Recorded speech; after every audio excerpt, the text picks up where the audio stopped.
Гэрийнхээ гадаа үнсээ асгаад 353 сая төгрөгийн экологийн хохирол учруулсан байна. За тодруулбал энэ оны 4-р сарын 16-ны өдөр Дорнод аймгийн Баяндан сувын иргэн Бэн цогтой үнсээ ил задгаа асгаснаас үүдэн түүмэр гарч байгаль эколог эдийн засгийн үнэлгээгээр 353 сая төгрөгийн хохирол учруулсан болохыг тогтоожээ. Тиймээс иргэн Бэд эрүүгийн хуулийн тусгай ангийн 24-ийн 7-р зүйлийн нэгдэх хэсэгт заасан хэрэгт мөрдөн шалах ажиллагаа явуулж шүүхэд шилжүүлсэн байна. За мөн зарим иргэд хялбар аргаар ашиг олох зорилгоор байгальтай зүй бус харьцаж газар шороо хөндөх тохиолдол их бий.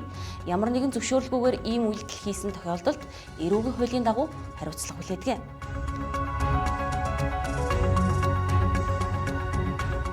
За өнгөрсөн 3-р сарын 13-ны өдөр Дархан-Уул аймгийн Шарын гол сумын нутаг дэвсгэрт тусгай зөвшөөрлгүйгээр ашигт малтмал олборлох зорилгоор газрын хэвлэлд халдаж 30 сая төгрөгийн эколог эдийн засгийн хохирол учруулсан байжээ. За энэ хэргийг иргэн Бэн нэр бүхий 5 иргэнтэй бүлэглэн үйлдсэн болох нь тогтоогдсон. За буруутай этгээдүүдэд эрүүгийн хуулийн тусгай ангийн 24-ийн 2-р зүйлийн нэгдэх хэсэгт заасан хэрэгт мөрдөн шалах ажиллагаа явуулан хохирлыг нөхөн төлүүлж шүүхэд шилжүүлжээ.